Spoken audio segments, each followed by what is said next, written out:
자, 보자.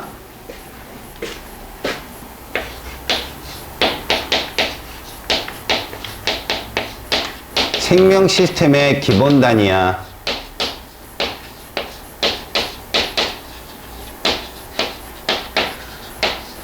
생명이라는 시스템은 무엇이냐면 각각의 모든 구성원들이 상호 관계를 통해서 생명 현상을 유지하는 관계를 살펴보겠다 이런 얘기인데, 그들의 가장 기본적 단위가 누구냐 그러면 세포야.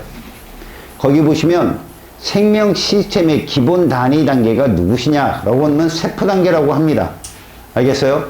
그래서 실제로 이 세포에 대한 문제를 많이 물어요. 얘는 세포의 모양이나 이런 것들이 각자 다 다르고요. 그들의 기능도 다 다르고요.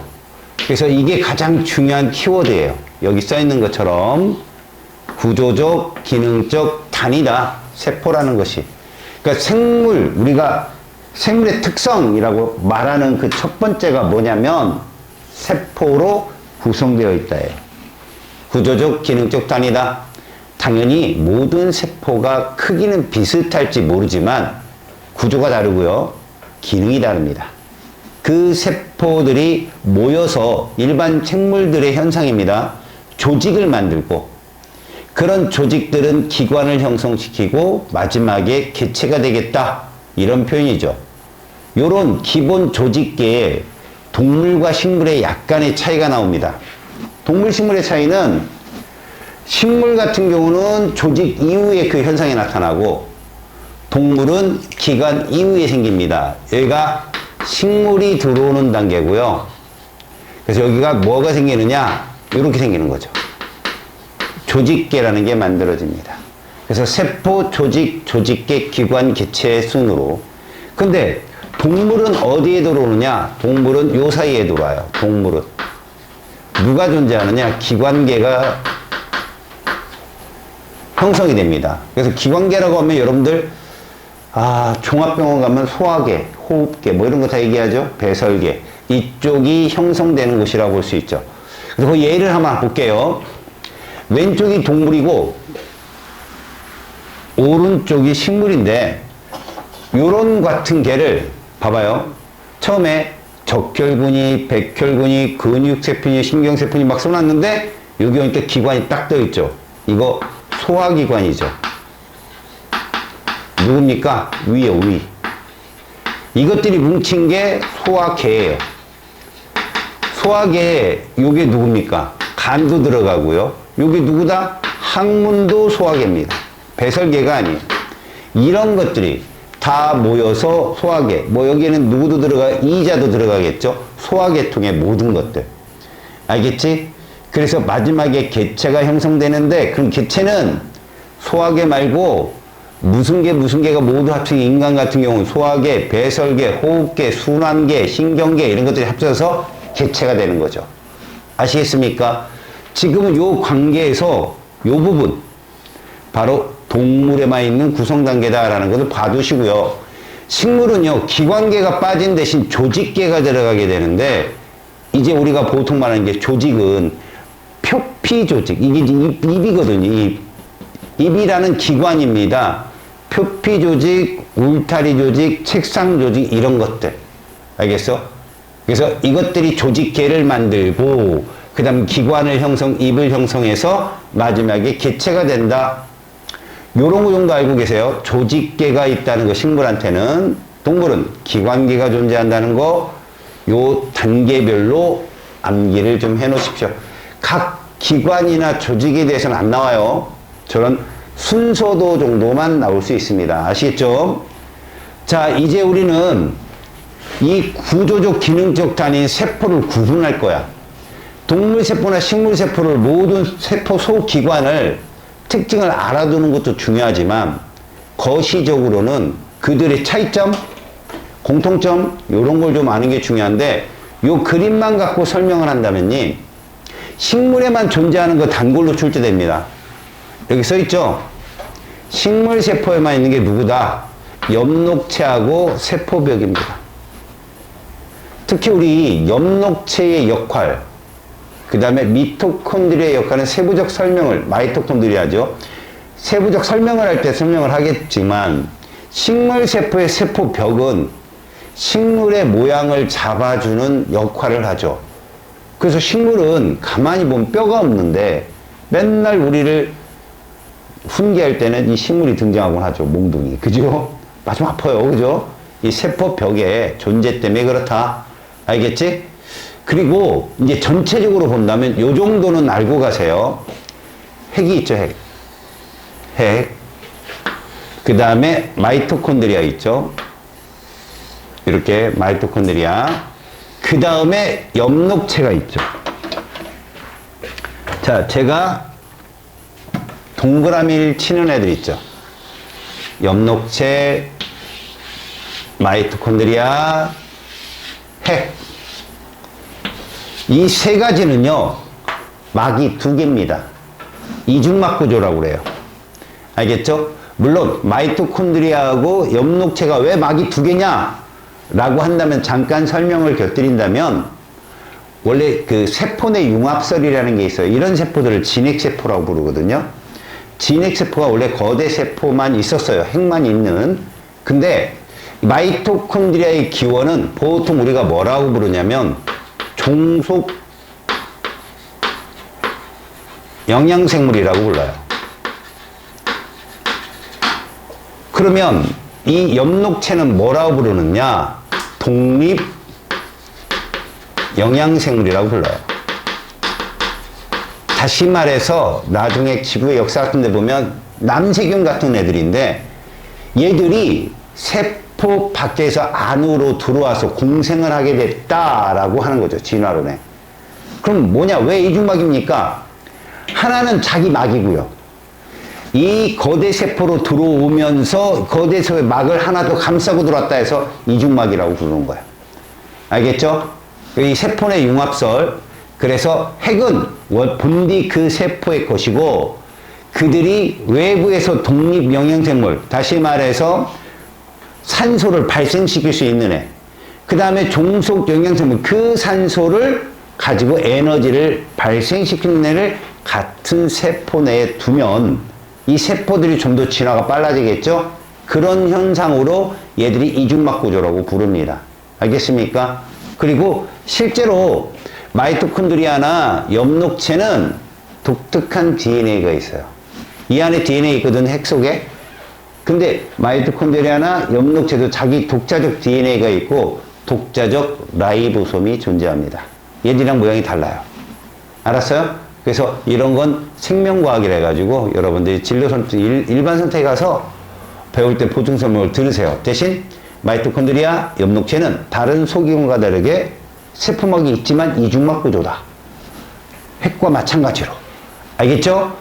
그 다음, 엽록체나 세포벽이 있다는 건 단순한 거고, 학교 선생님이 조금 내실에서 자세히 가리겠다면, 마이토콘드리아 핵, 엽록체는 이중막이다. 내막과 외막으로 구성되어 있다. 라는 거 정도. 자, 이제 소기관의 기능을 한번 보자. 근데 액포도 식물밖에 없어요? 아닙니다. 동물에도 태어난 액포가 보여요. 존재는 있죠. 식물에만 이제 나이가 많이 들수록 포가 확 나요. 그거 이따가 설명을 해드릴게요. 그러니까 동물에도 약간의 액포 흔적은 나옵니다. 그래서 액포는 동물에도 있다. 뭐 이렇게 얘기를 해요. 그러니까 그게 그 배설물 저장 창고예요. 말 그대로. 자, 여러분, 세포 소기관의 기능을 한번 보겠습니다. 핵, 가장 뚜렷한 게요. 가장 큰 세포 소기관 괜찮습니다. 공 모양 괜찮아요. 근데 핵막이 있다. 이 핵막이 몇 중막이다? 이중막이다. 거기에 내막 플러스 뭐로 되어 있다? 외막으로 되어 있는데 이 이중막이 구멍이 있다. 그걸 핵공이라고 하거든요. 구멍이 있어서 그 구멍으로 누가 왔다 갔다 움직인다? RNA가 움직인다. 이 정도까지 알고 있으면 좋아요. 유전 정보를 저장하고 있는 당연히 DNA가 있고요. 이 안에 정확하게 얘기하면 인도 존재합니다. 여러분, 인이라는 건 RNA를 생성하는 소기관을 말하거든요. 그러니까 우리가 핵이 이렇게 있다 그러면 여기 이렇게 시커멓게 이렇게 칠해요. 이게 인입니다. 알겠어요? 그래서 여기서 RNA가 생성돼서 이제 단백질 합성이나 이런 걸 도와주죠, 얘가. 알겠어요? 일단 DNA를 갖고 있고 그 DNA는 어떤 형태로 존재하더라? 염색사 형태로 존재합니다. 아시겠죠? 염색사 형태로 존재한다. 두 번째, 라이보솜. 사실 이 라이보솜은 사실 막으로 둘러싸여 있지 않으면 작은 알갱이 모양이다. 대단위체, 소단위체로 이루어져 있어요. 얘들은 단백질을 합성하기 전에는 떨어져 있어요. 합성을 할 때 딱 결합을 합니다. 여러분들 생투 가서 배우는데 이게 합쳐지면 라이보솜이에요. 이게 대단위체겠죠? 덩치가 크니까. 이게 소단위체고요. 얘는 어디 가서 등장을 하냐면 세포 중심설이라는 것에서 소규관으로 나오게 되거든요. 바로 요 대단위체에 4개의 주착칸이 있어요. 자동차를 받치는 주착칸. 여기에 들어간 애가 누구냐? 아미노산이 들어갑니다. 그래서 아미노산이 RNA가 가져온 정보를 가지고 여기다 차곡차곡 채우는 거예요. 그럼 이제 처음에 동그란 아미노산이 여기 들어갔고, 별 아미노산이 들어갔고, 그 다음에 뭐 삼각형 아미노산이 들어갔다면 여기 사이에 무슨 결합이 체결이 되더라? 펩타이드 결합이 체결됩니다. 그리고 이제 쭉 빠져나가는 거야. 쭉 빠져나가는 거야. 이렇게. 뭐 예를 들어서 역삼각형, 그 다음에 하트, 뭐 이렇게. 그러면 하트가 제일 먼저 생긴 아미노산인 거죠. 순서대로. 라이보솜은 이런 아미노산의 순서나 배열, 이런 것들을 착안해서 RNA가 가져온 정보로 얘를 쭉 뽑아내요. 이게 첫 번째 단백질입니다. 알겠어요? 2차원 구조, 그러니까 폴리펩타이드 구조로 쭉 나와요. 알겠어요? 자, 이렇게 단백질을 뽑아내죠? 그러면 소포체가 걔를 바꿔줍니다. 구조를 알맞게 변경을 해주는 거죠. 알겠어요? 그러니까 폴리펩타이드의 구조를 변경합니다. 2차 구조를 3차로 바꾸거나 4차로 바꾸는 거죠. 입체나 이런 걸로 막 바꿔놔요. 그게 왜 바꾸느냐 이거죠. 왜? 쓰이는 용도에 따라 바꿔주는 거예요.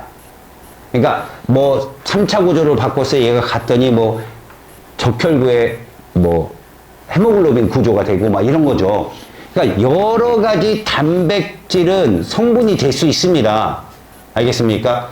단백질은 여러 가지의 어떤 그 물질이 될 수 있는데 우리가 가장 중요한 건 단백질이 너무나 우리 몸에 쓰이는 게 많다는 거죠. 뭐 호르몬도 만들 수 있고요. 효소도 만들 수 있고, 효소만 해도 거의 뭐 1억 개가 되니까 거기에다가 항체도 되죠. 이런 식으로. 알겠어? 그럼 헤모글로빈, 근육 조직, 우리 몸 곳곳에 있는 것들이 다 단백질 성분이거든. 아미노산의 순서, 배열, 구조, 이것까지 다 다릅니다. 그러니까 얘들은 정보에 따라 걔들은 계속 만들어내는 거야. 몸 안에 일단. 계속. 왜? 우리 몸이 이게 필요하니까. 그 끊임없이 먹어줘야 돼요. 뭐를? 고기를. 오늘 저녁에 고기 먹으세요. 무조건 많이 먹어야 돼요. 억지로라도 먹어주세요. 엄마 뭐라 하면 난 살아야겠다. 먹어요. 왜? 아미노산은 우리 몸에서 만들어지는 영양소 단위체가 아니거든요. 몸에 충분히 채워놔야 돼요.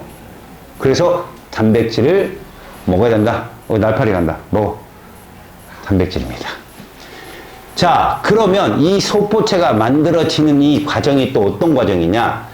저긴 자세히 안 나왔지만 여러분, 중심에 이렇게 노란색으로 그려볼까요? 이게 내막이야. 이 안에 핵이 있고. 그러면, 아이고, 깜짝 놀랐네. 이게 누구야? 외막이죠. 요게 외막이죠. 근데 여기 중간에 비었잖아요. 또 구멍이 비었잖아. 얘 핵공. 그죠? 그 다음 이 빨간색 외막이 누구랑 연결되어 있다? 소포체랑 연결되어 있는 건데, 이렇게 소포체랑 관이 이렇게 연결되어 있어요. 이게 소포체예요. 소포체. 여기에 또 이렇게 바깥에 또 있죠. 여기에 잘 보세요. 제가 점을 막 찍어놨죠. 점을 막 찍어놨어요. 이게 사실 뭐냐면 저기를 확대시켜 보면 이렇게 자리가 있어요. 이렇게 볼록볼록 들어가는 자리. 꼭 여러분 화장실 가면 좌변기처럼 쏙 들어가 있는 부분. 이 부분에 평소에 떨어져 있던 누가 라이보솜의 대단히 제가 소단이 제가 딱 결합해서 끼는 거예요. 그 사이에 딱. 그럼 얘들이 뭘 만들어요? 여기서 뭐 만든다 그랬어 아까? 그래서 이 안에 보내는 거예요. 이 안으로. 소포체 안으로. 그럼 이 소포체 안으로 단백질이 갔단 말이야. 요 라이보솜에 만드는 단백질을 요걸로 잡읍시다. 요거 노란 거 단백질을 만들었어요. 얘를 또 뽑아낼 때 요 빨간색 세포막 있죠. 얘가 퉁 떨어져 나와요. 이 안에 담기는 거죠. 이렇게 단백질이. 알았습니까? 그래서 내보내요. 어디로 갑니까 얘가? 어디로 가요? 여기로 갑니다. 이게 누굽니까 이게? 이 골지체예요. 아우, 골지체가 페스츄리 모양이라고 그래요. 페스츄리. 단면도가 이렇게 생겼지만 겹겹이 이렇게 쌓여 있습니다.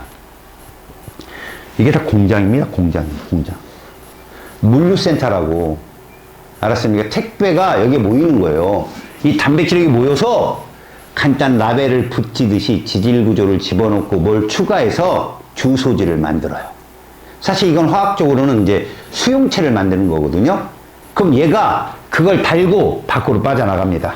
빠져나가는데 이 노란색 단백질이 이제 여기 누굴 지났으니까 골지체를 지나서 골지체 세포막에 쌓여서 나가는 거죠. 이렇게. 알겠습니까? 그럼 바깥에 누가 있나요? 밖에. 세포막이 있죠. 세포막. 가장 바깥에는 도착하면요. 얘가 이렇게 됩니다. 이렇게. 자, 제가 여러분들 표시하기 위해서 파란색으로 써줬지만 사실은 파란색이나 흰색이랑 같은 세포막이에요. 인지질 이중충 구조예요. 알겠습니까? 그래서 얘가 밖으로 빠져나가는 거죠. 그래서 얘가 여기서 장착이 된 수용체를 갖고 정확한 장소로 갑니다. 호르몬 쪽으로 가든 내분비샘으로 가든 아니면 림프구 쪽에 항체 성분으로 가든 지각하여. 어디로 빠져나가요? 이게 몸 밖이에요. 그러니까 이거는 얘는 체액으로 나가요. 체액으로. 단백질을 통과하는 거야? 아니면 인지질을 통과하는 거야? 얘들은 인지질을 통과하고 어디를 통과하고 이런 게 아니라요. 세포에 보내는 것. 외포작용이라고 내포작용이라는 말을 쓰거든요. 외부에 있는 덩어리가 큰 물질. 그러니까 니들은 뭐 물질의 이동 통로로 해가지고 수용성, 지용성 이런 거 배웠잖아요. 걔들보다 훨씬 큰 자체예요, 얘들은. 얘들 자체는요, 내포작용, 외포작용이라는 말을 써요. 세포막 자체가 이렇게 가요. 그래서 걔랑 딱 만나갖고 쑥 내보내고, 아니면 좀 더 큰 애들, 병원용 같은 애들이 있어요. 라이브가 일반적으로 대식세포 있죠. 백혈구 애들이 세균들을 끌어들일 때 이렇게 끌어들이거든요. 막단백질. 이럴 정도가 아니에요. 걔 덩치가 커요, 걔들은. 그럼 그물처럼 얘가 이렇게 갑니다, 봐요.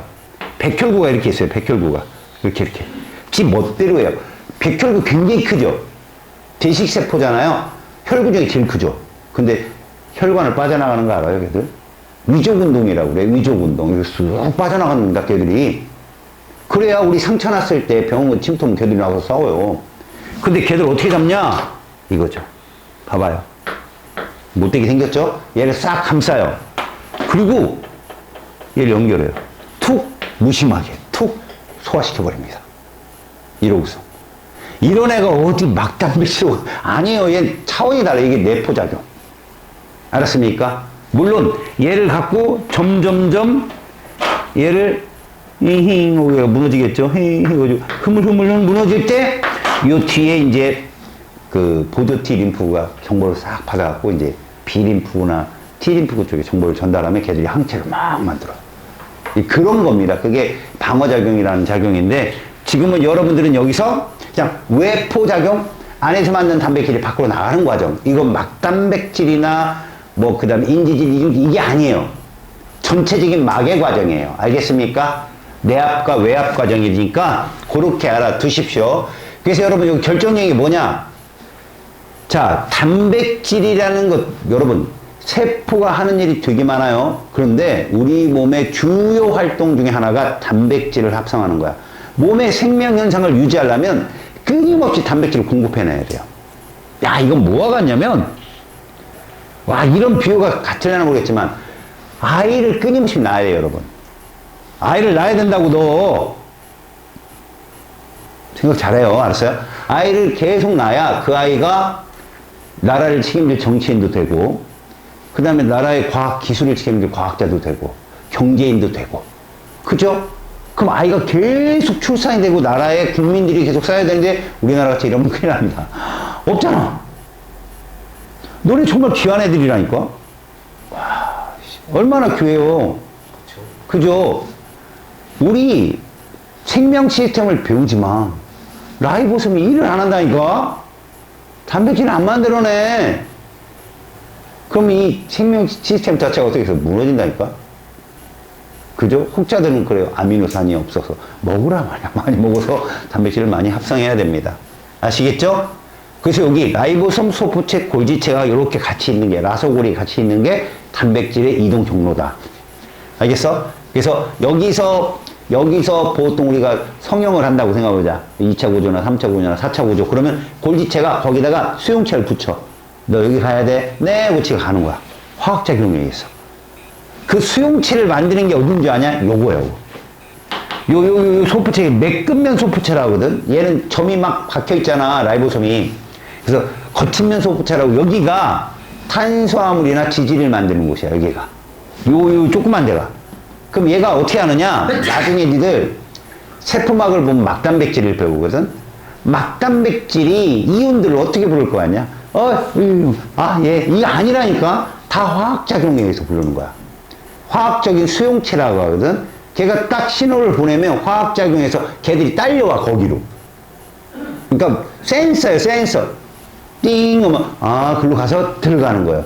그 센서 기둥이 탄수화물 지질로 돼 있어요. 그거 만드는데요, 여기가.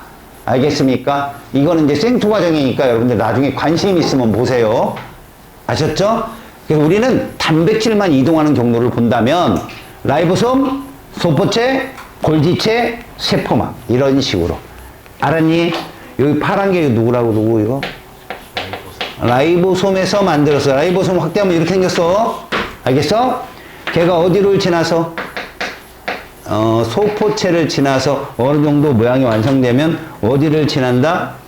골지체를 지나서 어디를 지나고? 세포막을 가지고. 알겠어? 이걸 외포작용이라고 불러. 밖으로 뽑아내는 작용. 병원균을 잡아들이는 건 내포작용이라고 하고, 이거는 관심 있으면 생투 보고서 공부해보세요. 알겠습니까? 자, 여기서 여러분, 단백질의 변형이 일어나기도 한다. 이것도 되게 중요한 얘기인데, 물류창고라는 얘기가 단백질의 구조를 몇몇은 바꿔버려요. 여기서 바꿔서 4차 구조까지도 막 바꿔서 그 독특한 단백질의 그 특징을 갖는 애들이 있거든요. 그쪽 구조로 내보내는 거죠. 알겠습니까?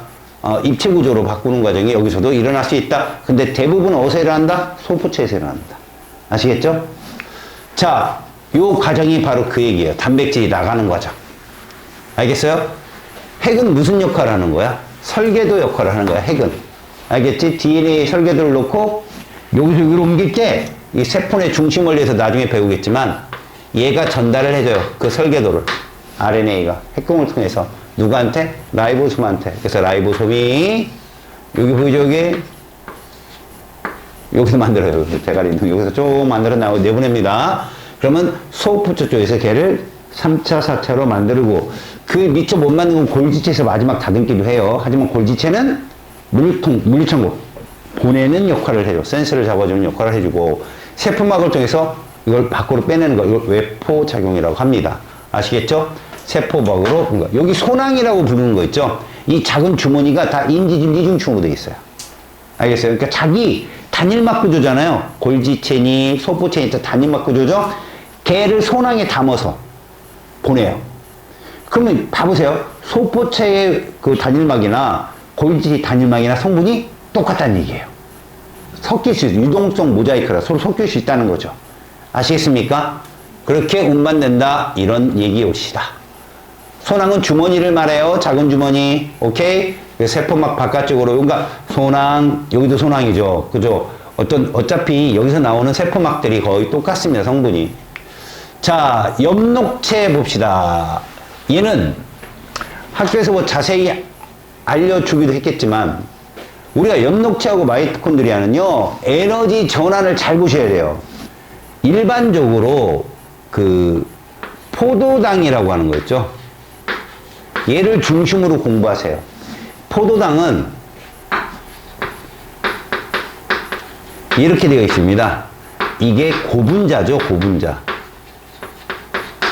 그렇죠? 이 고분자인 포도당이 산소와 반응하는 거죠. 이렇게 놓겠습니다. 그러면 저는 이렇게 잡아볼게요. 이렇게. 자, 그러면 이쪽에 누가 있느냐? 이산화탄소가 있어요. 이렇게 있고요. 그 다음에 물이 있어요. 물. 이산화탄소와 물, 비교적 저분자입니다. 일반적으로 CO2가 분자량이 44예요. 얘가 44, 18, 180. 알겠어? 그러니까 얘들은 모두 뭐다? 저분자인 거죠. 저분자. 어차피 화학 방식이니까. 잘 봅니다. 질량 보존의 법칙을 준수해야 됩니다. 탄소 6개, 앞에 6. 수소 12개, 앞에 6. 그랬더니 산소가 총 18개, 반응물에. 근데 여기 6개 있잖아? 12개. 식을 저렇게 맞춰요. 이게, 보세요. 저분자가 고분자 가는 과정을 우리는 뭐라 불러요? 이렇게 불러요. 여러분, 뒷단에 나와요. 동화작용이라 부릅니다. 같이 연계해서 알려줄게요. 동화작용 이렇게 불러요. 만약에 뒤에 물질대사까지 시험 보면 이거 나옵니다. 동화작용은 여러분, 흡열입니다. 흡열 과정이라고 그래. 에너지를 흡수해야 되거든. 그 에너지가 뭘로 들어오는가 봤더니 이거예요, 이거. 그래서 우리는 얘를 합성을 동화라고 합니다. 합성을. 저분자가 고분자로 가는 거. 당연히 여러분, 아까 라이보솜에서 만들어진 단백질의 주성분 효소가 관여를 합니다. 이게 어디서 일어난다고요, 이게? 이 과정이 바로 어디서 일어난다고요? 엽록체에서 일어납니다. 그러니까 정확하게 말해서 엽록체는 간단하게 설명하면 빛에너지를 무슨 에너지로 전환시키는 거다? 화학에너지로. 화학에너지로 전환시키는 과정이 엽록체가 하는 일이다. 알겠습니까? 뭐 빛이라고 뭐 다 같은 빛을 쓰는 건 아니에요. 뭐 파장별로도 다르고. 엥겔만의 핵함 실험을 통해서 그 청록색과 적색광에서 더 광합성이 잘 일어나요. 어쩌나 얘기했고, 뭐 참고로 말한다면 녹색 식물이 저걸 하죠. 근데 녹색 식물은 녹색을 반사한단 말이야. 녹색은 광합성 이용을 잘 안 해요. 그래서 적색하고 청록색을 많이 이용합니다. 광합성에는. 녹색은 반사를 한다. 그래서 걔가 엽록체에 있는 엽록소가 바로 이걸 담당하거든요. 걔가 파괴되면 빨간색, 노란색 아무거나 다 반사시키죠? 그게 뭔가요? 단풍 들었다고 하는 거예요. 자, 그럼 여기 봅시다.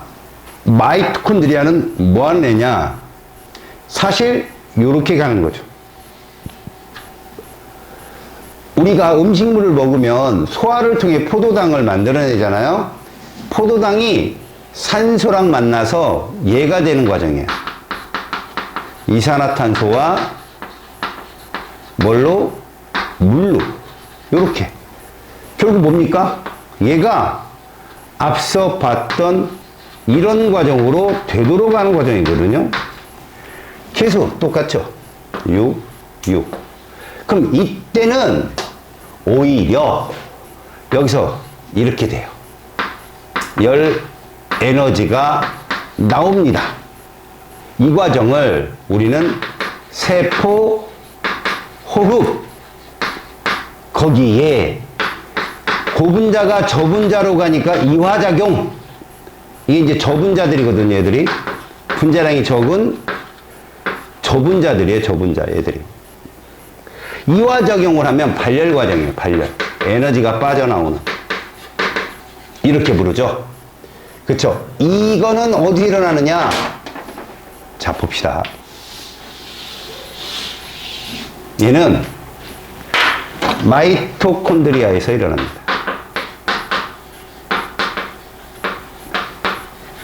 여기서 일어나죠. 얘는요, 포도당이라는 무슨 에너지를, 화학 에너지를 뭐로 바꿔주는 역할? 화학 에너지로요. 이게 뭡니까? 아까 얘기했죠. 마이토콘드리아는 에너지를 생산해준다. 근데 더 중요한 건 이 열 에너지 중에 일부를, 약 40%거든요. 일부를 ATP로 저장을 합니다. 유사시에 쓸 수 있는. 이게 화학 에너지예요. ATP가. 이게 무슨 에너지라고? 화학 에너지. 화학 에너지라고 부르죠. 에너지 화폐, 이렇게 불러요. 우리 몸에 쭉 퍼져 있습니다. 그래서 너무 ATP 믿고 까불지 마시고요. 근육에 퍼진 ATP가 손을 5번만 쥐었다 폈다 하잖아요. 다 사라져요. ATP. 그럼 그 다음 하는 건 누가 에너지를 공급하나요? 그 다음부터 이제 이 ATP가 합성이 돼야 돼요. 그 합성되는 방법이 크레아틴 인산기를 공급하거나 아니면 무기호흡이라고 하거든요. 무산소 호흡을 해서 만들어내야 돼요. ATP가 뭔지 알아야 되잖아요. 그럼 자, 이 ATP는 참고로 여러분들 이렇게 말합니다. 아데닌이라는 염기 알죠, 여러분들? 우리가 또 뭐라고 불러요? A라고 불리는 아데닌. 고리가 2개입니다. 알겠어요? 고리가 2개요. 이 아데닌에 누가 연결되어 있느냐? 5탄당. 요거 리보스입니다. 리보스 5탄당. RNA, DNA. 누구 5탄당이에요? RNA 거. 그래서 R이잖아요. RNA 리보스랑 얘 리보스가 똑같다고요. DNA는 디옥시 리보스잖아요. 산소가 부족하네. 그 다음에 여기에 이렇게, 이게 무슨 기라고 하냐면 인산기라고 하는데, 빨간색으로 선생님이 선을 그었죠? 이것이 고에너지 결합이야. 요거 하나 끊어지면 7.3kcal 에너지가 나오거든요. 뭐 외우지 마세요. 7.3의 고에너지 결합이, 보세요.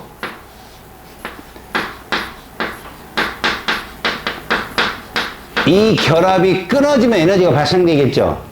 이화예요, 동화예요? 이화입니다. 맞아요. 그럼 왜 ATP냐? 요거까지 합쳐서 우리가 뭐라고 부르냐면, 여기까지 합쳐서 아데노신이라고 불러요. 이 아데노신의 A예요. ATP A가. 그 다음 봐요. 인산기 하나를 모노라고 얘기해요. 모노. 이 생물학에서 쓰는 말이에요.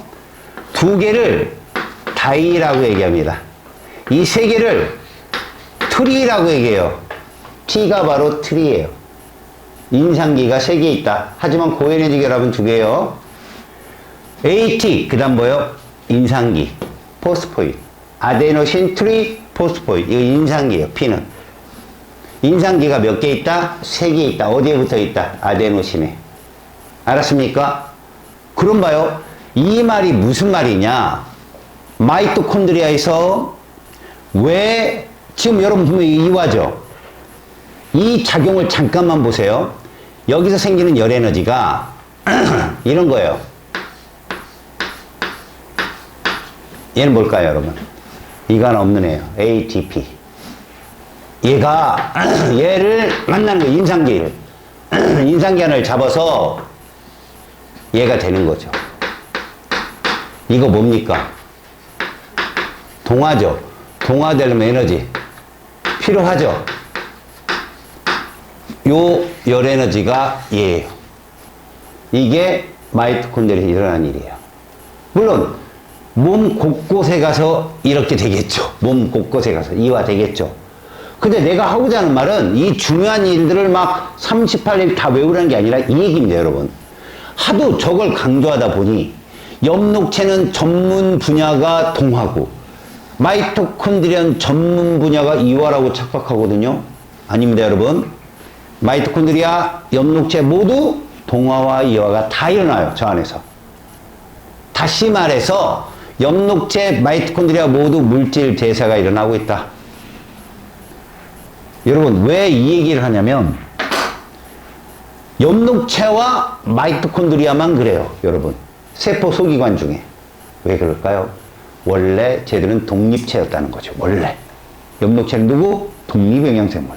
마이토콘드리아는 종속영양생물로 유기호흡하는 독립영양생물, 그러니까 독자적 생명체였기 때문에 물질 대사를 모두 한다. 생각해봐요. 라이보솜 뭐만 합니까? 동화만 하잖아요. 사실은. 그죠? 단백질 합성만 하잖아요. 그럼. 그럼 나머지는 물질 대사가 안 나타나. 아니죠. 아우, 큰일 날 소리. 동화, 이화를 모두 한다는 거잖아요. 그게 중요하다고요. 아니, 동화만 해도 물질 대사 일어나는 거죠. 이화만 해도 물질 대사 일어나는 것이고요. 근데 이게 어디서 일어난다? 세포에서 일어나는 거 아니에요. 알겠습니까?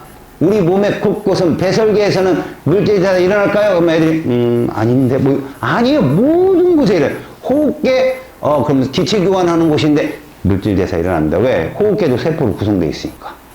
이거 정말 틀리기 쉬운 거예요, 여러분들. 알았어? 세포는 무조건 물질 대사가 일어나는데 그게 아까 우리 인간의 그 생명 시스템에 보면 기관계라는 게 있잖아. 호흡계는 역할이 기체 교환이 맞아. 근데 기관계는 세포로 구성되어 있지 않아? 구성되어 있잖아. 물질 대사가 다 일어난다. 명심하시라고. 알겠죠? 그래서 여러분, 미토콘드리아는 이화작용이 일어나는 거 맞죠? 동화작용도 일어나죠? 그럼 아울러 엽록체는 이화작용이 일어난다, 안 일어난다? 일어납니다. 얘들 ATP 써요. 이 광합성을 요구 ATP 씁니다. 이거 일어난다고요. 이게 일어나요. 그래서 광합성 하는데도 많은 에너지가 들어가요. 동화만 하는 줄 알았죠? 그렇게 새도 들어왔네요. 새가 있네요. 알겠습니까? 엽록체 마이토콘드리아 잘 공부해 놓으세요.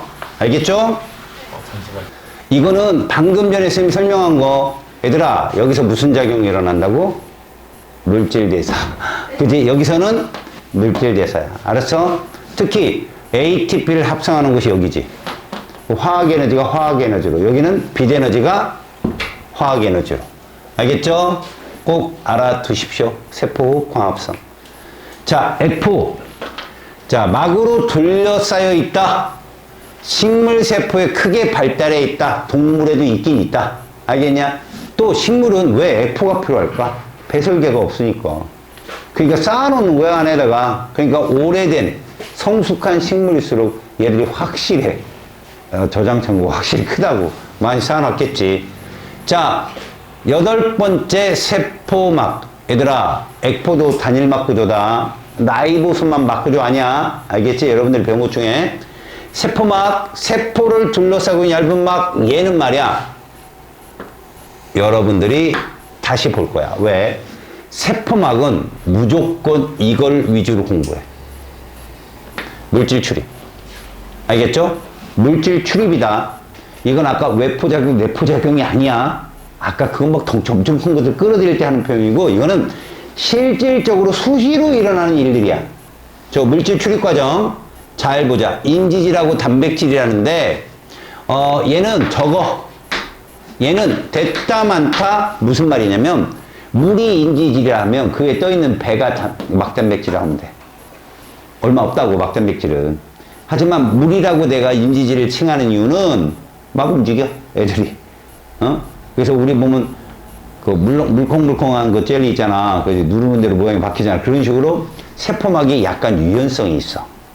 알았니? 그러니까 세포막이 유연성 없으면 되게 웃기지, 알지? 왜? 벽에 이렇게 기대고 있으면 이거 타다다다 다 터질 수 있어.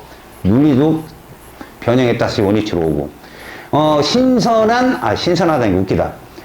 젊은 것도 웃기다.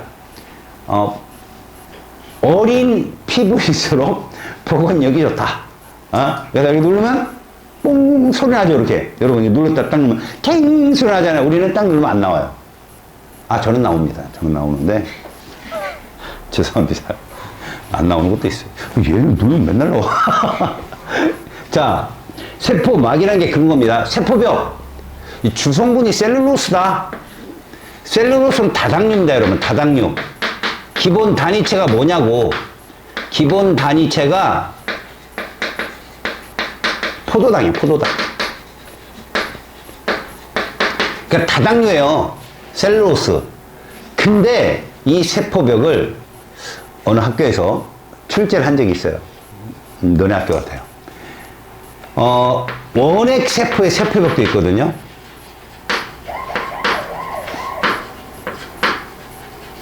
원액 세포의 세포벽은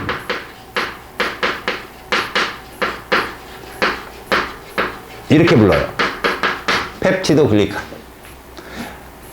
원액 세포 세포벽과 제2의 성분 비교.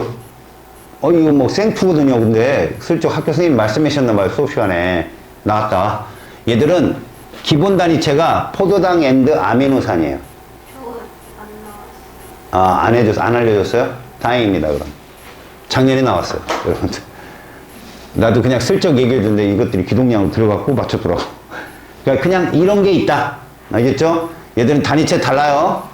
토수의 펩타이드 결합도 있어갖고 아미노산 구조도 존재합니다. 포도당 말고도. 참고로 보시고요. 그리고 여러분, 세포벽은 어떤 역할을 할까? 생각을 해보세요, 여러분들. 잘못하면 뭐 맞아요? 회초리 맞죠? 지금 안 맞지만. 아프죠? 식물이 뼈도 없는데 왜 아프지? 세포벽 때문에 아픈 거예요. 알겠습니까? 그 역할을 해준다고. 모양의 형태를 잡아주는 거죠. 애들이 뼈가 없으니까. 골격구조 역할을 해줍니다. 자, 이게 바로 이제 우리가 배우는 이제 세포막입니다, 여러분. 그 다음부터 해야 될 게 우리가 뭐라고? 세포막 구조를 들어갑니다. 자, 거기에 보시면 여러분, 기본적으로 세포막의 구조와 특성을 한번 보겠습니다. 얘만 따로 빼놔서 본다.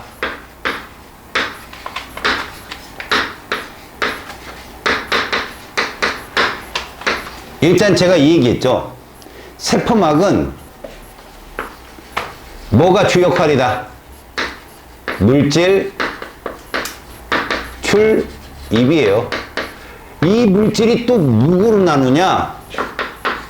물에 잘 녹는 수용성과 물에 잘 녹지 않는 지용성으로 나뉩니다. 이렇게. 이 두 개의 물질이 막을 통과할 수 있다. 그럼 수용성을 통과하는 게 누구냐? 얘입니다. 막단백질이라 불려내고요. 얘는 누구냐? 인지질이죠. 정확히 말하면 이중층을 통과하는 거죠. 여러분, 막단백질은 일반적으로 수송 단백질이라 부르고요. 통로 단백질도 있고요. 운송 단백질도 있고요. 단백질의 종류가 되게 많습니다만 그런 거 다 따지지 말고 통합과학의 수준에서는 기본적으로 막단백질로 통과하는 수용성 물질이 있고 인지질 이중층으로 통과하는 지용성 물질이 있는데 이거 자세히 나중에 배우세요. 기본적으로는요. 여긴 이온류. 알겠죠? 여긴 기체류입니다. 이게 대표 물질이에요. 이온이라면 나트륨 이온, 칼륨 이온 이런 애들이고요. 기체라면 CO2하고 O2예요, 여러분. 알았어? 그리고 나머지는 여러분이 다 보면 할 수 있는 애들. 포도당 어딜까요? 수용성이에요. 그러면 여러분들 지방산 뭐예요, 그럼? 인지질 이중층이죠. 지용성이니까. 모노글리세리드 저쪽입니다. 알겠어요? 지용성 쪽이라고. 이해 갔죠? 이온, 기체. 얘들이 가장 첫 번째 물질인데 그럼 이들은 어떻게 생긴 구조를 통과하느냐? 보세요, 여러분. 우리가 인지질을 볼 필요가 있는데 인지질은 이 앞에 커다란 구형으로 그린 곳에 인산기가 있어요. 여기에 인산이 있는 건데, 그러니까 인산이 포함된 부분이고, 여러분 여기를 이렇게 표현합니다. 이렇게. 이거 여러분들 저기서 탄수화물 같은 거 이렇게 배울 때 좀 해야 되는데, 여기 탄수화물 안 배우니까. 이렇게 꺾이는 이게 구조식입니다. 여러분, 구조식. 잘 보세요. 한번 제가 설명했던 것 같은데, 이렇게 탄화수소류를 우리가 이렇게 표현한다면, 탄수화물이에요. 이렇게 쭉. 수소가 이렇게 붙어 있는 모습을 이렇게 표현한다면, 얘를 이렇게도 씁니다. 과학자들이. 수소를 다 떼버리고. 근데 얘를 이렇게도 씁니다. 첫 번째가 탄소 하나, 둘, 셋, 넷, 5개 이렇게 얘기하는 거예요. 이게 선구조식이거든요. 근데 생명과학에서는요, 밑도 끝도 없이 저걸 써요, 막. 그럼 무슨 얘기입니까? 이쪽은 탄화수소가 있는 곳이에요. 여기가 인산 등이 있는 곳이고, 그럼 우리는 이렇게 부른다. 요 부분을, 알았니? 요 부분을 친수성이라고 불러요. 물하고 친하다. 그 다음에 이 밑에 부분이 있죠. 요 밑에 부분을 소수성이라고 부릅니다. 물하고 안 친하다. 자, 그냥 짧게 얘기하면, 여러분 저 추파추스 막대기 사탕 같이 생겼죠? 어디 빨아먹으래요? 거기가 친수성이에요. 알았죠? 손잡이가 뭐고요? 소수성이고. 알겠어요? 저게 요렇게 형성이 되어 있습니다. 얘들이 인지질 이중층이라고, 여러분 제가 요렇게 그릴게요. 그냥 반듯하게 요렇게 되어 있어요. 이렇게 여러분. 요렇게. 인지질이 몇 개 있어요? 2개씩 있죠. 친수성이 바깥쪽을 향하고 있죠. 물론 여러분 이쪽이 세포막 안쪽이면 여기가 세포막 바깥쪽일 거고, 알았습니까? 여기가 안쪽이면 저희가 바뀔 거예요. 여튼 세포막이 있는데 바깥쪽을 향한 수용성, 친수성 쪽이 바깥을 향하고 있다고 보면 되고요. 우리는 요걸 인지질이 몇 층으로 되어 있어요? 이렇게 부른다. 인지질 이중층. 그런데 인지질 이중층을 우리는 합쳐서 뭐라 부른다? 단일막이라 한다. 그럼 선생님 핵이나 마이토콘드리아나 엽록체는 이런 인지질 이중층이 2개씩 있다 이거예요. 내막, 외막 이런 식으로. 알았죠? 거기에 봐봐요. 이렇게 얘들이 존재하는데 얘만 있지 않고 여기서 가끔 이렇게 삐진 애들 주세요. 이렇게 삐진 애들. 응? 구조가 봐봐요. 이렇게. 근데 여기는 또 똑바로 돼 있어. 이렇게 이런 식으로. 그럼 요 자리에 누가 들어가느냐? 얘가 들어갑니다. 이렇게. 이게 누굽니까? 막단백질이에요. 단백질이 펑 뚫려 있는 놈도 있지만 저기 중에 살짝 걸려 있는 놈도 있는데, 이런 놈들의 역할이 애들을 불러 모으는 역할, 등대지기 역할을 해요. 야, 일로 와. 이쪽으로 와야 돼. 뭐 이런 거. 알았어요? 왜? 그 등대가 한두 개 있어가지고 안 되죠. 이 막단백질은 진짜 인지질이라는 바다 위에 떠 있는 배와 같아요. 거길로 통과하는 애들은요, 화학적 수용체가 있어요, 다. 그래서 빨리 다가옵니다. 빨리. 알겠습니까? 그리고 요렇게 쭉 있는 와중에 요 사이를 통과하는, 이렇게 누가 존재해요? 막단백질이 존재합니다. 그리고 여기도 또 이렇게 인지질이 이런 식으로 쭉, 이게 바로 막단백질이죠. 근데 생각을 해보라고. 넓은, 그러니까 우리가 뭐 세포를 굳이 동그랗게만 보지 않거든요. 세포는 구조적이기 때문에 긴 것도 있어요. 다시 말해서 여러분들, 뉴런이라는 신경세포 알죠? 걔는 돌기 자체가 다 세포막으로 되어 있거든요. 하다못해 뭐 이런 거죠. 앞에 뭐 이렇게, 이게 지금 다 세포막이거든요, 이게. 근데 이렇게 생겼어, 진짜로. 뭐가? 뉴런이 이렇게 생겼어요, 이렇게. 핵이 있고요. 알겠어요? 이렇게 생겼다니까? 이거 다 막이라니까? 이런 모양이야. 그럼 여기에 다 이런 게 있다는 얘기야. 그러니까 이런 넓은 인지질의 바다에 얘들은 듬성듬성 몇 개씩 떠 있는 거예요. 듬성듬성.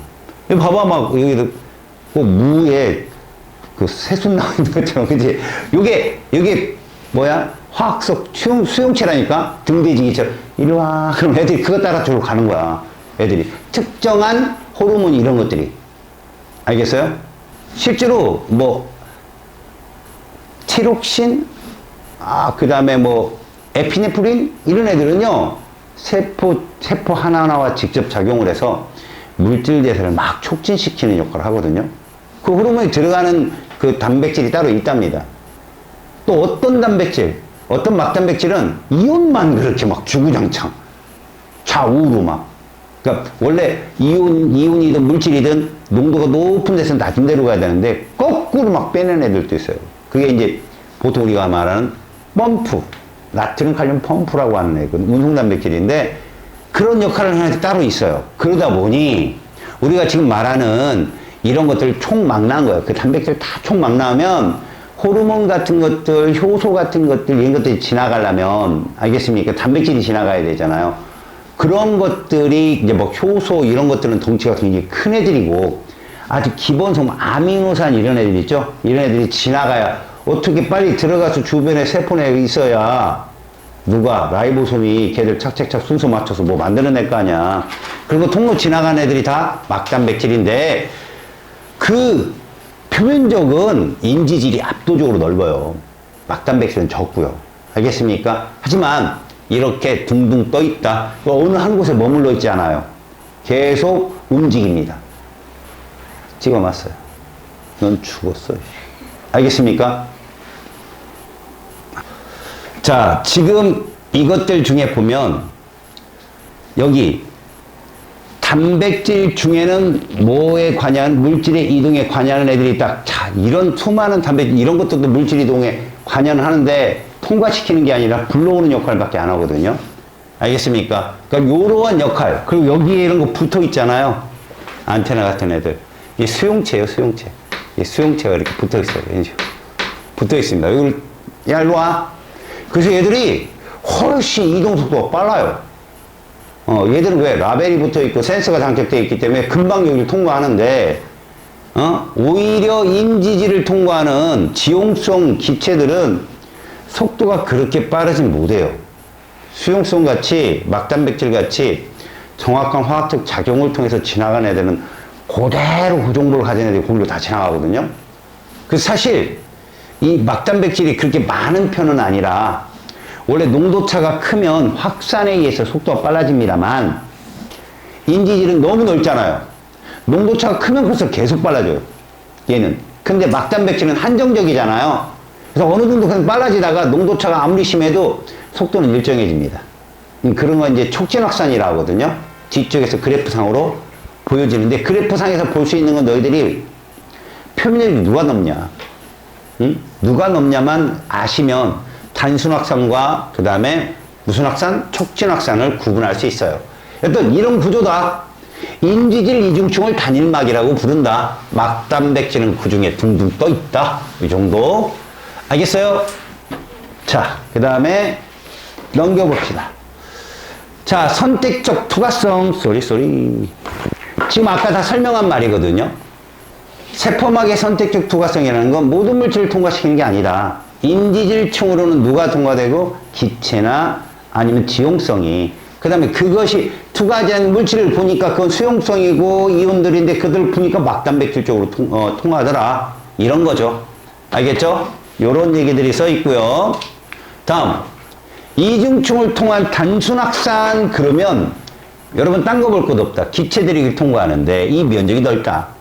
면적이 넓어서 밖과 안의 농도차가 심하면 확산은 그게 결정이거든. 농도차거든. 농도차가 심하면 계속 빨라질 수 있다. 응? 계속 빨라질 수 있다. 근데 얘는 아니다. 농도차가 계속 심해지더라도 한정적이다. 누가? 막단백질이. 한정적이기 때문에 어느 정도 속도가 굉장히 빨라요. 애들이 원래 속도가 빠릅니다. 근데 어느 정도 속도가 빨라지면 더 이상 속도가 멈추는 게 아니라 속도가 일정해진다. 알겠죠? 일정해진다. 그래서 사실 보통 막단백질이라고 해요, 여러분. 이온도 통과하고 그 자리를 막 단백질도 뭐 어떤 포도당도 통과 아니에요. 각자 맡은 애들이 따로 있어요, 다. 이 나트륨 통로 단백질은 나트륨 이온만 통로하고요. 칼륨 통로 단백질은 칼륨 이온만 통로하고 이렇게 자기 역할이 다 있어요. 그러다 보니까 속도가 역할이 분명하게 속도가 되게 빨라요. 그런데 한정적이라는 거죠.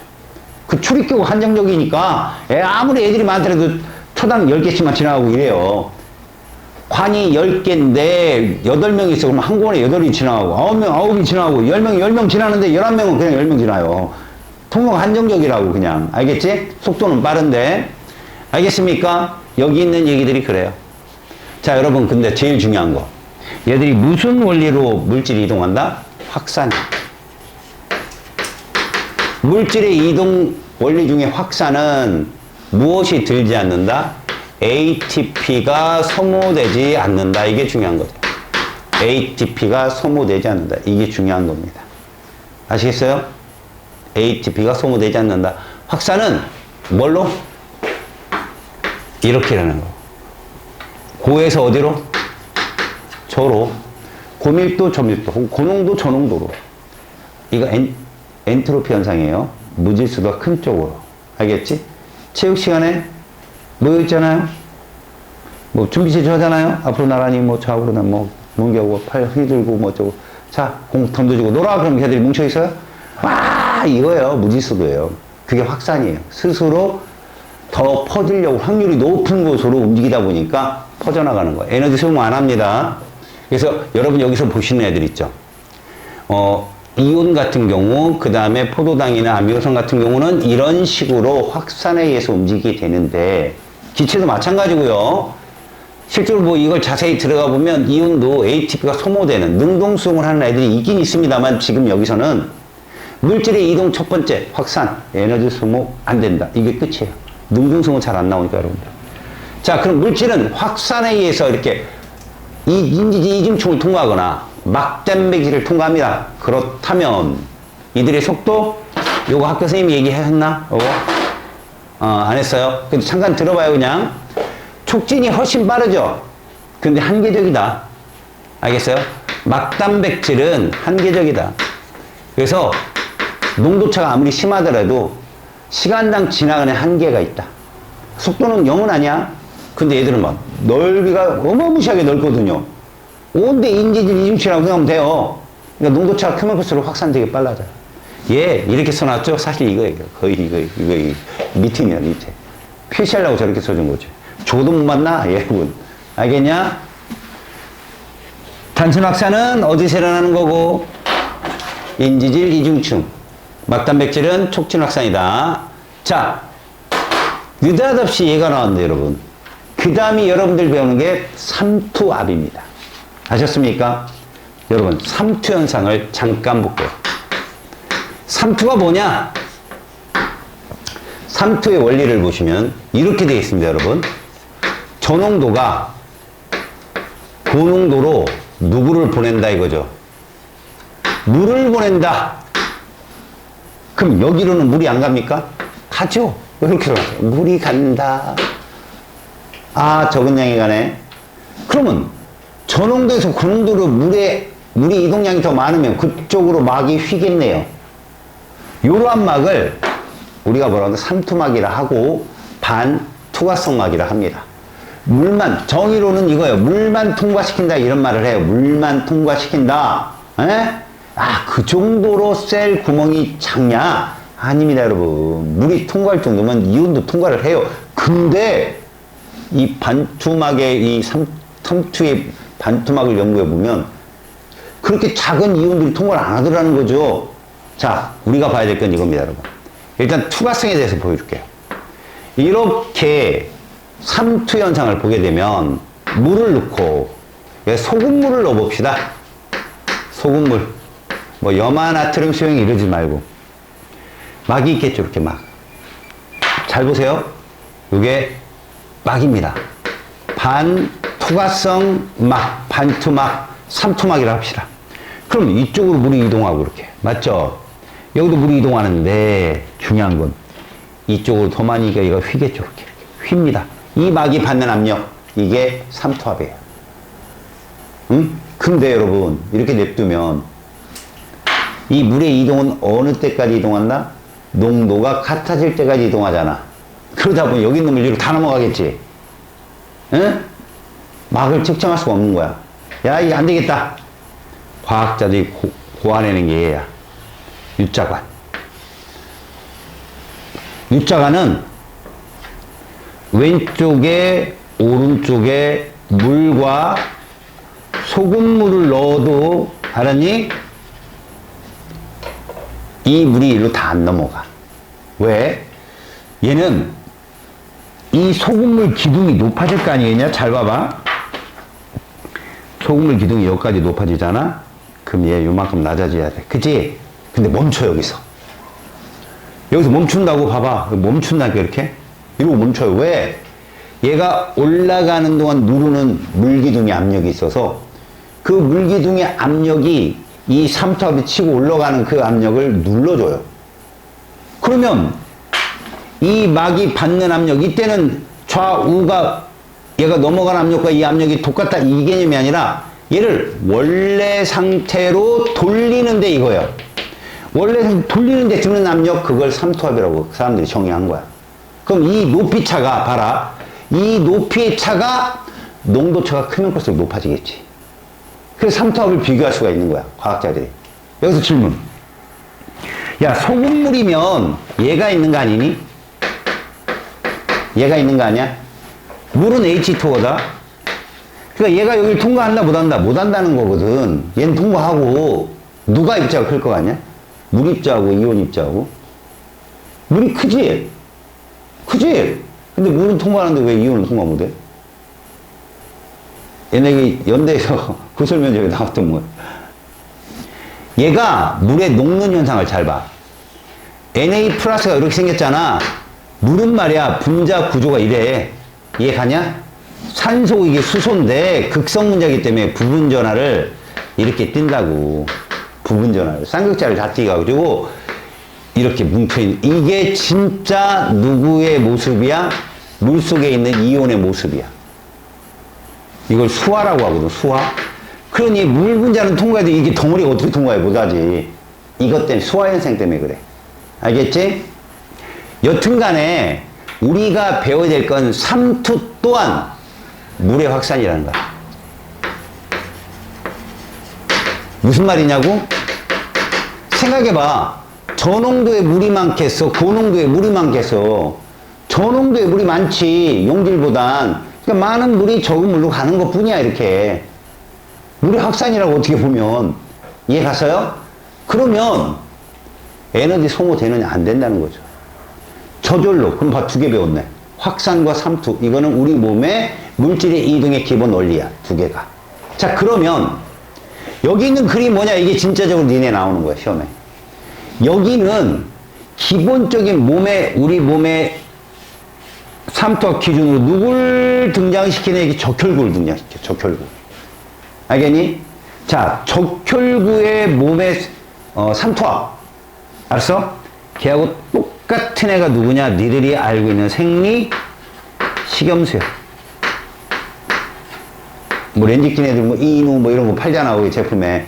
생리 식염수가 우리 몸 안에 삼투압과 똑같아. 그럼 여기다가 얘를 담궈 놓잖아? 얘 모양이 그대로 유지돼. 왜? 삼투압이 똑같은 거야. 물의 이동은 없는 게 아니야. 똑같이 이동하는 거야. 똑같이. 알았어? 그래서 모양이 유지되더라. 그럼 어떻게 하겠다는 거야, 이제? 이 생리 식염수를 바꿔보겠다는 거야. 물에다 넣어보겠다, 이거, 물에.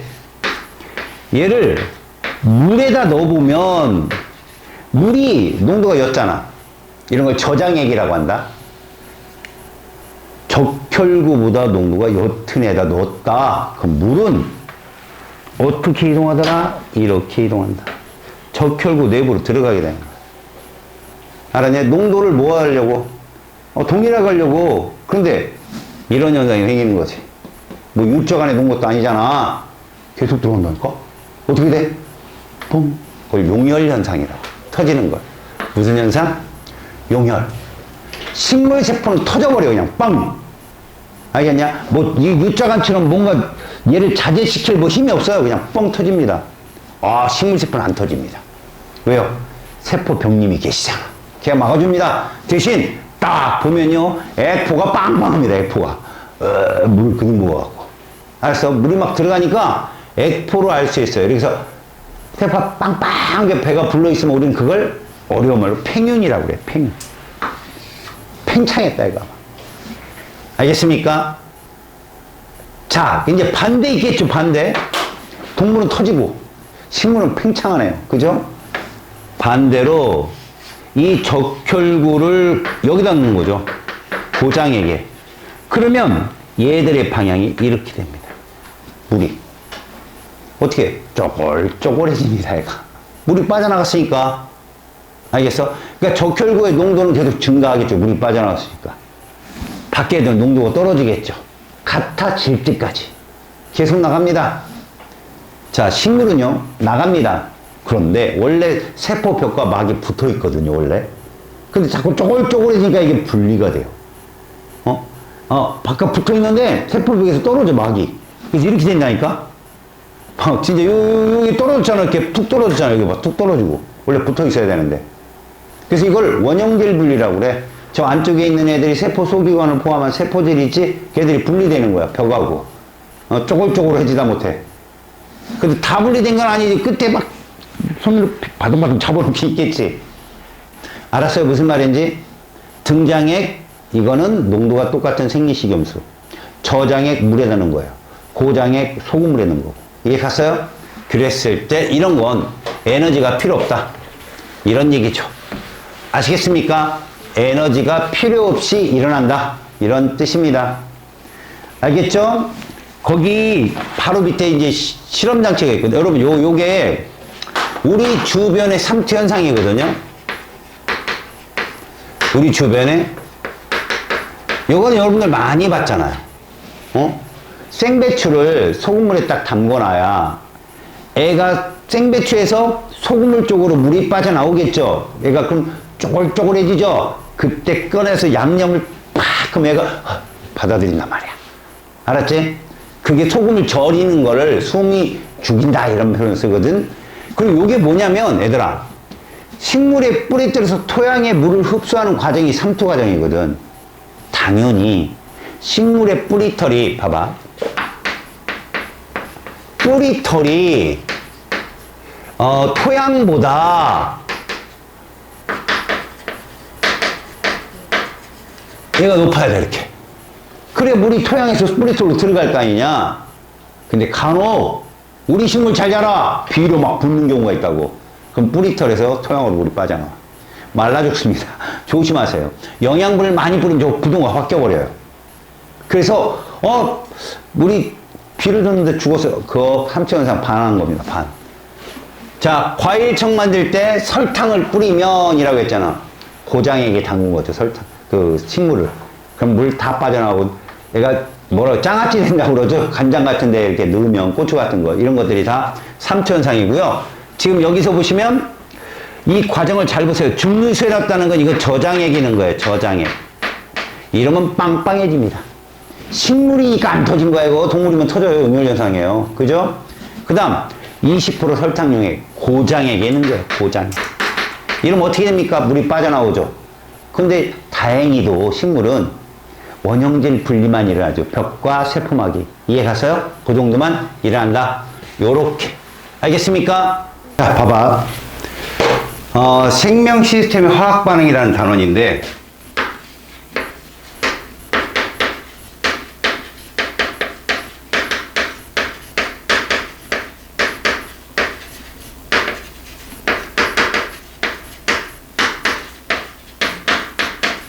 사실 생물의 중요한 현상 중에 세포로 되어 있다. 이거 말고 두 번째, 물질 대사를 한다야. 이게 굉장히 중요한 얘기거든. 그러니까 생명체 내의 화학 반응은 무조건 얘야. 물질 대사. 물질 대사의 과정을 보면 중요한 건 이거지. 저분자가 있어, 저분자. 그러니까 CO2나 우리가 아까 배웠듯이 H2 이런 걸 저분자라고 그래, 저분자. 얘가 되는 거지. 이 고분자야, 고분자. 포도당이야, 포도당. 그러면 얘가 이렇게 가는 거지, 이렇게. 이런 걸 우리는 뭐라고 그런다? 합성이라고 그래, 합성. 합성. 알겠어요? 그래서 실제로 이런 걸 우리가 뭐라 불러? 빛이 들어가잖아. 그죠? 빛이 여기 들어가잖아. 그래서 빛광자를 써서 광합성이라고 얘기하잖아. 광합성. 알겠어? 이런 걸 얘들은 동화작용이라고 부릅니다. 동화. 하나로 합친다. 그리고 에너지를 흡수하잖아요. 그죠? 에너지를 뭐 한다? 흡수하잖아. 흡열 과정이라고 그러거든요. 흡열. 반대로 얘가 이렇게 변하는 과정. 이걸 분해라고 합니다. 분해. 화학에서는 분해. 됐죠? 이렇게 분해하는 걸 이화라고 하죠. 이화. 그래서 우리는 분해의 대표적인 걸 세포후. 그래서 여러분 잘 보세요. 동화는 엽록체에서 하죠. 이화는 마이토콘드리아에서 하죠. 광합성은 동물, 식물 어디서 해요? 식물에서만. 얘는요. 둘 다요. 이거 명심하세요. 가끔 잘 나옵니다. 이런 제공이 일어나는 거, 에너지 방출이 일어나겠죠? 이걸 그래프로 이렇게 표현한다고요. 이거는 진행 방향이에요. 반응의 진행 방향으로 잡는다면 에너지 준위를 보잖아요. 준위를 보면 반응물인 누구? CO2하고 H2O보다 생성물인 누구? 포도당이 이런 거죠. 포도당이 에너지가 어떻다? 높다. 그래서 에너지를 쭉 빨고 올라간다. 이렇게. 쭉 빨고 올라간다. 그러니까 이거를 보통 우리가 뭐라 그런다? 흡열이라고 해요. 흡열. 흡열 반응이다. 그리고 이와처럼 진행 방향을 잡는다면 에너지 준위로 보았을 때 이런 거죠. 에너지 준위로 보았을 때 누가 포도당이 고분자인 포도당이 누구보다 이산화탄소나 H2O보다는 에너지가 낮더라. 그래서 얘들 에너지를 이렇게 방출한다. 자, 여기서 에너지가 그 차이만큼을 방출하고 여기는 차이만큼 에너지를 흡수하잖아요. 그 중에 하나의 형태가 광합성이고 비대에너지 형태로. 그죠? 그럼 이 동화작용은 이것만 있느냐? 아니죠. 단백질의 합성도 있을 수 있고요. 알겠죠? 어디서 일어납니까? 라이보솜에서 일어나잖아요. 그죠? 그런 것도 동화작용에 해당될 수 있고요. ATP도 합성하잖아요. 맞죠? 그런 것도 동화작용이라고. 광합성만 있는 게 아니죠. 이화는 뭡니까? 소화가 다 이화예요. 소화가. 맞죠? 소화가 다 이화라고요.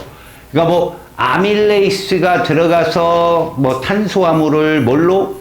뭐 이당류 덱스트린이나 이런 걸로. 그 다음에 뭐 펩신이 들어가 단백질을 폴리펩타이드로. 이렇게 여기 전체적인 과정이 다 소화 과정이 다 여기에 해당돼요.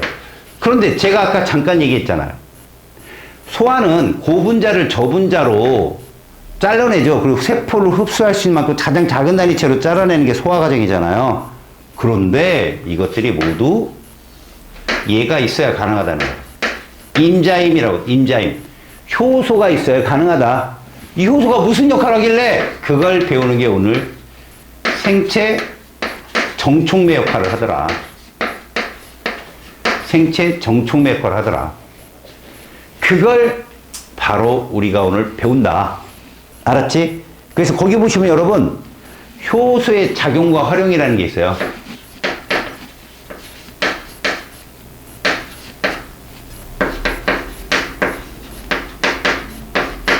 제일 중요한 건 효소는 바로 에너지를 낮춰서 반응 속도를 빠르게 하는 놈이다 라는 구체적인 의견이에요. 거기 보시면 효소와 활성 에너지 얘기가 나오는데 이런 것부터 한번 봅시다. 여러분들 이거 좀 어려운 내용이니까 잘 보세요.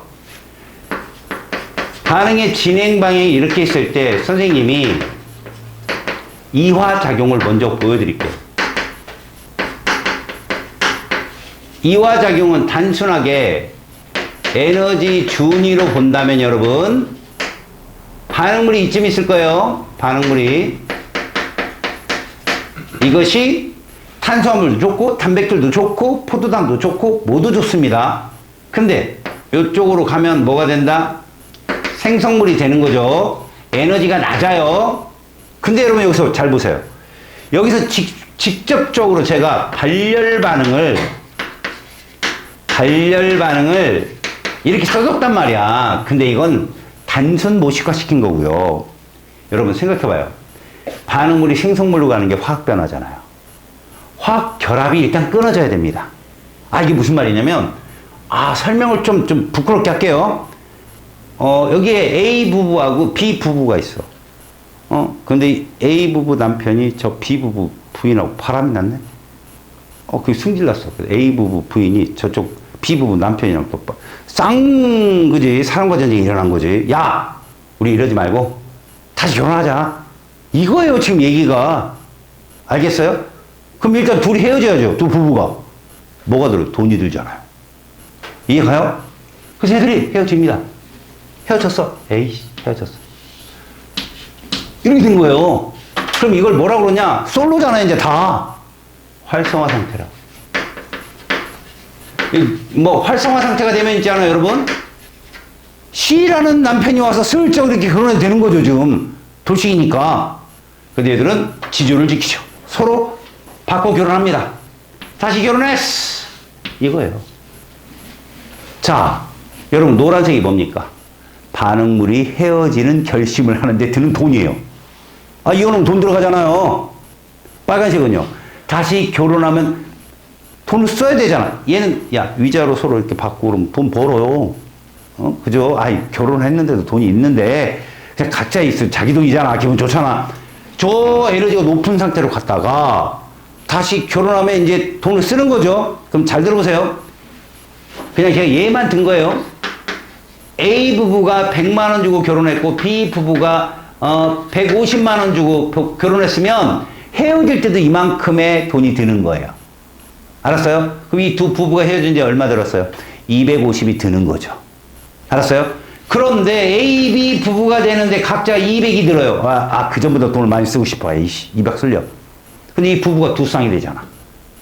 A, B 두 개 나올 거 아니야? 둘이 반응하면 총 얼마의 에너지를 발산시켜요? 400을. 그러니까 빨간색이 400이고 노란색이 250이에요. 얼마의 에너지가 나오고 있어요? 150의 에너지가 나온다니까요. 이게 반응물의 결합 에너지예요. 요게 생성물의 결합 에너지고요. 사실 이거 해리 에너지인데, 알겠습니까? 그냥 결합과 해리가 똑같다. 결혼하는데 돈이 이렇게 들면 이혼하는데 똑같은다라고 가정을 한다면, 이들 두 부부가 헤어지는데 총 250이 들어서 여기까지 갔어요. 근데 다시 서로 결혼하는데 200씩 쓰면 두 쌍이니까 400을 쓰겠죠. 250을 들여서 올라갔다가 400을 쓰게 되면 나머지 150만큼의 에너지를 방출하게 되는, 이거 발열이라고 불러요. 근데 지금 노란색 화살표 있죠? 봐봐요. 반응물이 누가 되는데? 활성화 상태가 되는데 필요한 에너지. 요 노란색을 활성화 에너지라 부릅니다. 요 노란색을 뭐라 부른다고요? 활성화 에너지. 이 활성화 에너지는 기준이 뭐다?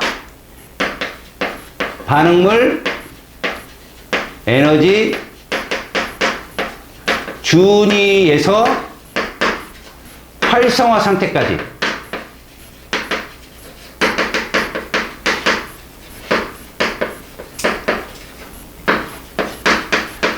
에너지 차를 우리가 활성화 에너지라고 부르는 거, 노란색을. 야, 이거 역반응을 생각해봐, 얘들아. 역반응. 이렇게 결혼했는데, 이 말도 안 되는 얘기니까 그냥 귀담아 듣지 말고, 아이씨, 전애가 나은 것 같아. 이러면, 잘 봐. 얘가 반응물이 되는 거야, 이제, 생성물이. 얘 이혼하려면 얼마 들어? 400 들겠지. 또 결혼해. 그럼 얼마 들겠어? 250 쓰겠지. 이건 뭐야? 이거 흡열이잖아. 그잖아.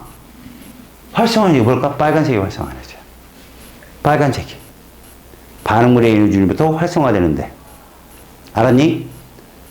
자, 그런데 내가 이 부부들의 이게 사랑과 전쟁을 제가 예를 들었지만, 요때 변호사가 껴들면, 여기 좀 줄어요. 이혼 변호사, 전문 변호사. 누굴 줄인다? 저 노란색을 줄입니다. 그렇다고 그 변호사가 얘들 부부 헤어질 때 자기도 헤어져 기념으로 저도 헤어지겠습니다 뭐 이러나? 얘는 온데 돌아다니면서 다 이혼시키면 자기는 이혼도 안 하고. 이게 효소야. 알았냐? 이런 애를 촉매라 한다. 촉매. 그래서 니네 그림에 보면 이렇게 보는 거야. 봐라. 얘가 처음엔 이랬다 이거지. 이렇게 에너지가 이런 애인데 누가 들어가니까 효소가 들어가니까 얘가 이러더라. 이렇게 누구를 낮췄다? 노란색 에너지를 낮췄잖아. 이게 효소의 작용이라니까. 효소는 활성화 에너지를 낮추는 거야.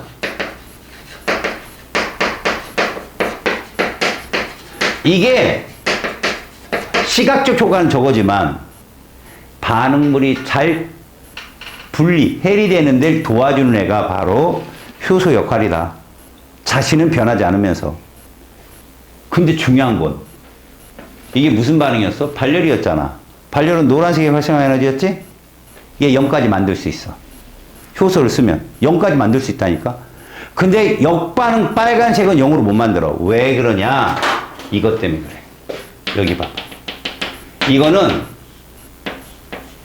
고유값이야. 이걸 반응열이라고 하거든. 촉매는 이건 못 건드려. 이 반응열은 못 건드려. 이건 고유값이라. 그러니까 이와 작용 같은 경우는 정반응의 활성화 에너지를 0으로까지 만들 수 있지만 왜? 역반응은 이 빨간색의 활성화 에너지에 반응열이 포함되어 있어. 알았어? 저건 0으로 못 만들어. 알겠니? 다만 여기까지는 줄일 수 있겠죠. 여기까지. 이해 갔니? 활성화 에너지가 뭔지 알겠어? 반응물에서 활성화 상태까지 되는데 필요한 에너지를 우리는 뭐라 부른다? 활성화 에너지라고 부르는데 그걸 낮추는 게 누구라고? 효소다. 알았습니까? 다시 흡열은 0으로 못 만듭니다. 왜? 활성화 에너지에 반응률이 포함되어 있기 때문에. 됐죠? 여기까지? 오케이. 자, 그러면 효소의 작용에 대한 설명을 정리를 한번 해볼게요. 자, 효소는 뭐냐? 잘 봅니다. 지금까지 효소를 배웠잖아요. 그죠?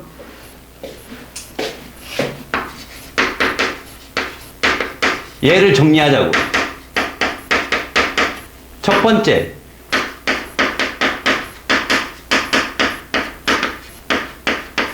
기질 특이성이 있다. 하나의 효소는 하나의 기질에만 반응합니다.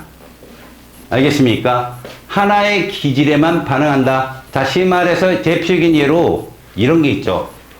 우리가 탄수화물 있죠. 소화효소를 보면 여기 적는 게 누구예요? 아밀레이스죠. 얘가 관여한다고요. 탄수화물을 분해하는데. 두 번째, 뭐 예를 들어서 뭐 지질 있죠. 지방. 라이페이스가 관여한다. 이렇게. 이게 기질 특이성이 있다는 얘기입니다. 두 번째, 얘는 뭐 작용을 한다? 생체 정촉매다.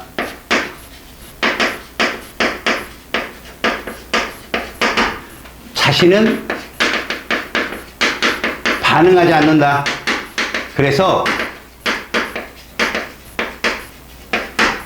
소량의 효소로도 다량의 기질을 모두 분해할 수 있어요. 이 두 가지로 나온 그림이 뭐냐? 이런 그림입니다. 여러분 봐봐요. 여기에 이렇게 생긴 애가 있어. 근데 여기에 요런 애가 있단 말이야. 봐봐.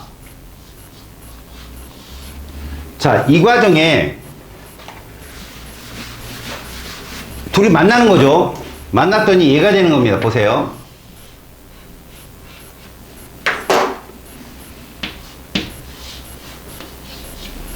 얘를 효소, 기질, 복합체라고 그래요. 자, 그 다음에 지났더니 가만히 있는데 얘가 이렇게 됐다는 거죠. 누가 기질이야? 얘가 기질인 거야. 그럼 얘가 누구야? 효소는 반응이 끝나도 그대로 있다는 얘기죠. 이해 갔습니까? 그래서 여러분, 혹여나 문제상에 이런 게 나올 수도 있어요. 자, 여러분. 기질이 충분한 양이 있어요. 효소는 일정량이 있어요. 다시요. 효소가 일정량이 있다면 기질이 충분해도 효소 기질 복합체는 어느 정도 가면 일정량이 돼버릴 거예요. 무슨 얘기냐? 이렇게 실험을 꾸리면요, 반응 속도가 일정해집니다. 아시겠습니까? 반응 속도가 일정해져요. 무슨 말이냐? 10명의 이혼 변호사가 있다면 한 쌍, 두 쌍, 세 쌍이 찾아오면 그 오는 대로 다 이혼을 시킬 거야. 근데 11쌍이 찾아오면 몇 쌍만 이혼해? 한 번에 10쌍밖에 이혼을 못해. 20쌍이 찾아와도 10쌍밖에 이혼을 못해. 그 부부가 바로 기질인 거예요. 변호사가 효소고요. 알겠죠? 그러니까 효소 기질 복합체라는 건 부부와 변호사가 같이 앉아있는 거죠. 한 탁자에. 10쌍밖에 없는 거야. 그대로 계속. 그러니까 얘는 속도가 일정한 거죠. 근데 반대로 생각해 보세요. 효소가 무한이야. 기질이 일정해. 속도 살벌합니다. 알았어요? 기질을 넣는 순간 속도는 되게 빨라져요. 변호사는 막 밖에 대기하고 있어. 야, 이씨. 왔어? 한 쌍은 한 쌍 빨라져. 두 쌍은 두 쌍 가봐. 세 쌍은 세 쌍 가봐. 10쌍은 10쌍 가봐. 계속. 알았냐? 효소가 무한이라면. 기질의 농도가 많아지죠? 그러면 속도는 되게 빨라집니다. 그런 그래프적인 해석. 효소 기질 복합체가 언제 많을 것이냐라는 것들, 효소 기질 복합체가 많을수록 속도는 빠를 수 있다. 이런 것들. 됐죠? 자, 요런 특성이 있다면, 이제 뭐 밑에, 얘들 효소 있잖아요, 여러분. 여기 안 써있지만, 혹시나 학교 선생님들이 가르쳐 줬나? 적정 온도와 적정 pH가 있다. 배웠어요? 안 배웠습니까? 그쵸. 안 하겠습니다, 그러면. 알겠습니까? 요 두 가지의 특징이 있다. 거기 카탈레이스의 작용 원리 실험이라는 말이 있어요, 여러분. 카탈레이스가 뭐냐면 사실 혈액 속에 있는 효소예요. 얘는 어떤 애냐면 여러분들 그거 알아요? 상처가 생기는데 과산화수소를 뿌리잖아요. 그럼 기포가 생깁니다. 혈액이 닿는 곳에. 혈액 속 카탈레이스 때문에 그래요. 그 기포가 산소거든요. 산소를 발생하는 촉매제예요. 여러분, 얘를 뭐라 부르죠? 과산화수소라고 부르죠? 그잖아요. 얘가 얘로 가잖아요. 이렇게 계수 맞추고 이렇게 여기다 이거 놓고 이제 중딩 때 실험하자. 이산화망가니즈 뭐 분해 이런 거 촉매 분해 이런 거 배우잖아요. 얘는 무기 촉매예요. 여기에 카탈레이스가 들어간다는 거죠. 이러면 얘가 발생을 해요. 이게 기포예요. 그럼 상처에 소독이 됩니다. 그런데 이 카탈레이스를 거기 실험에 뭐 있어요? 생감자 조각 써 있죠. 그죠? 걔도 갖고 있다는 거예요. 왜? 생감자 조각을 넣었더니 기포가 발생하는 거죠. 과산화수소에. 또 하나, 간 조각을 넣었더니 그것도 기포가 발생하는 거죠.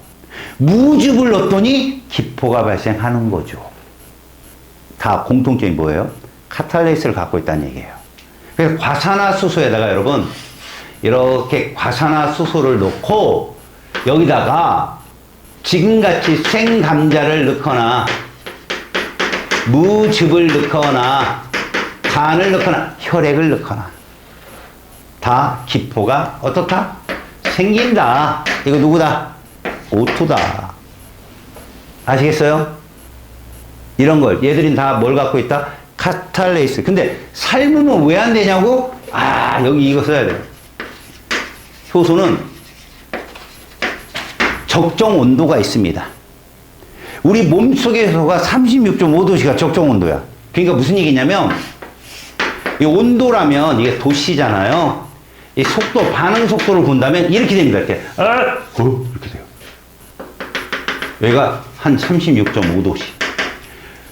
요거를 뭐라고 그러냐? 비환원성이란 말을 쓰거든요. 무슨 얘기냐? 다시 돌아올 수 없다는 얘기예요. 쉽게 이렇게 생각해 보세요. 여러분, 냉동인간 들어봤죠? 온도가 저온이면 얘들의 속도가 느려요. 죽진 않아요. 근데 고온이면 이거요. 찜통인간 들어봤어요? 그죠? 여러분, 빙하 속에 갇힌 매모드 살은 먹어요. 먹을 수 있다니까요? 오래됐어도 뭐 배고프면 먹어야겠죠? 푹 쪄놓으면 썩어요, 바로. 그러니까 너무 뜨거우면 단백질이 비환원성이 돼버린다. 그러니까 무슨 얘기입니까? 적정 온도가 있다라는 뜻은 주성분이 뭐다? 단백질이다라는 얘기예요, 이게. 준성분이 단백질이기 때문에 온도가 높아지면 변형돼 버려요. 돌아오지 않습니다. 그래서 삶은 감자는 반응을 안 하는 겁니다. 자, 밑에는 효소의 활용 분야가 있거든요. 이 효소 활용 분야는 여러분 여기 안 썼지만 적정 온도가 있다, 적정 pH도 있어요, 사실은. 알죠, 여러분들? 위에서 관여하는 효소가 펩신이잖아요. 걔는 2.5에서만 작용하거든요. 근데 아밀레이스 같은 경우는 7에서 8에서 작용하고, 그죠? 모든 효소들은 뭐가 존재한다? 적정 pH가 존재한다도 알아두시고, 뒤에 숙제 잘 하시고,